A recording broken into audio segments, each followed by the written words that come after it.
Deixa eu te fazer uma pergunta simples. Quando alguém fala inglês perto de você, você até reconhece algumas palavras. Mas a frase inteira não chega? Você escuta, mas não entende. E não é porque você não estudou. É porque, no momento que o inglês começa, sua cabeça entra em modo de defesa. Vou te explicar isso agora. O problema não é falta de vocabulário, nem falta de estudo, é a forma como você tenta se proteger enquanto escuta. Você foi acostumado a ouvir inglês procurando apoio. Uma palavra conhecida, um pedaço seguro, algo para se agarrar.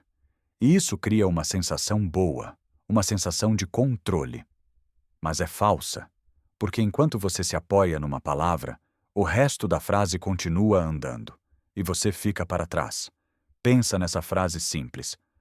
I'm late. Você reconhece. I, que significa eu, e também late, atrasado. Mas na vida real essa frase não pede tradução. Ela descreve um estado, um fato, uma situação. Quem entende inglês não monta nada.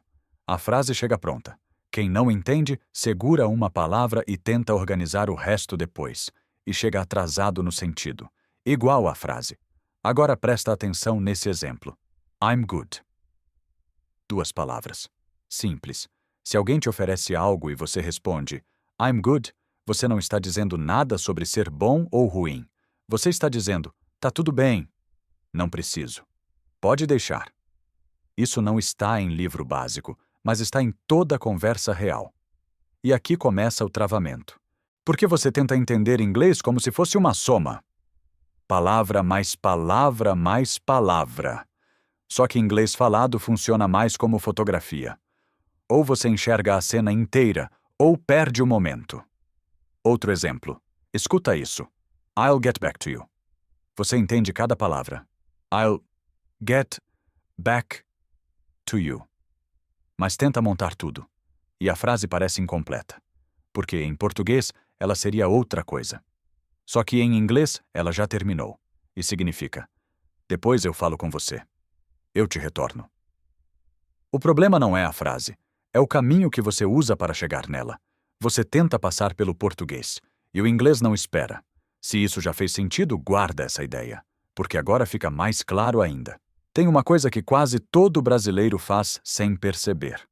Quando escuta inglês, tenta acompanhar palavra por palavra. E isso te deixa sempre um passo atrás. Olha esse exemplo. He's into sports. Se você tenta desmontar isso, não vai a lugar nenhum. Into? Para dentro? Ele está para dentro esportes? Mas se você entende como um bloco, faz sentido na hora. Ele curte esportes. Ele é ligado nisso. Ele gosta disso. Não tem truque aqui. Tem exposição. Tem reconhecimento. Outro. Make yourself at home. Não pense nas palavras. Pense na situação. Alguém te recebe. Quer que você fique confortável, fique à vontade. É isso. Quando você tenta traduzir, você sai da cena. Quando entende a cena, o inglês entra. Se esse tipo de explicação está te ajudando a finalmente entender o que acontece na sua cabeça quando escuta inglês, deixa o like. Isso me mostra que vale continuar nesse nível. Agora vem a parte mais importante. Você não trava porque não estudou o suficiente. Você trava porque tenta se certificar antes de entender. Você escuta inglês como quem pisa em chão desconhecido, com cuidado demais, testando cada passo. Mas quem fala não está testando, está andando, e você precisa andar também, sem medo de errar, sem medo de não entender tudo, porque entender tudo não é o objetivo. Entender o suficiente é. Deixa eu te dar mais um exemplo. What are you up to? Up to. Você conhece up. Você conhece to.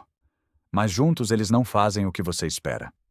What are you up to significa o que você está fazendo? O que você anda aprontando? Quais são seus planos? Não é literal. É uso. É como a língua funciona de verdade. E você só aprende isso escutando, reconhecendo, parando de desmontar. Agora deixa eu fechar isso com um exemplo que muita gente conhece, mas quase ninguém entende de verdade. I could have told you that. Você já viu essas palavras antes? I could have told you that. Mas juntas, elas falam de algo maior, de uma chance perdida, de algo que poderia ter sido dito, de um aviso que não veio. Não é apenas estrutura, é sentimento, é intenção. E quando você começa a ouvir inglês buscando isso, a intenção, o peso some. Você para de caçar palavra, para de conferir mentalmente, para de tentar acertar, e o inglês começa a fluir. Não rápido, não perfeito, mas real. Quando você solta essa necessidade de segurança, o inglês começa a fazer sentido. Aqui a ideia nunca foi decorar mais, é reconhecer melhor. E quanto mais você escuta desse jeito, mais natural fica. Sem força, sem truque, sem desespero. É assim que o inglês entra. Agora vou te mostrar o que acontece quando você finalmente para de buscar segurança.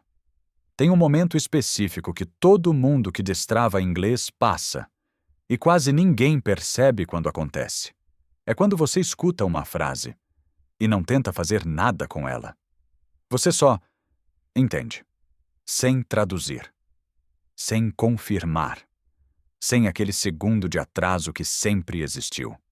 Deixa eu te dar um exemplo disso. I'm not buying it. A primeira vez que você escuta isso, você pensa: comprar? Comprar o quê? Não entendi. Porque você está procurando compra, produto, dinheiro, mas I'm not buying it significa: não estou acreditando nisso. Não estou comprando essa história. E aqui está o ponto. Da próxima vez que você escutar isso, você não vai pensar em compra. Você vai reconhecer a desconfiança, a intenção. E isso muda tudo, porque você para de precisar que o inglês seja lógico e aceita que ele é vivo. Outro exemplo que muita gente escuta, mas poucos entendem de primeira. I'm down. Down. Para baixo, né? Então a pessoa tá triste? Tá mal? Não.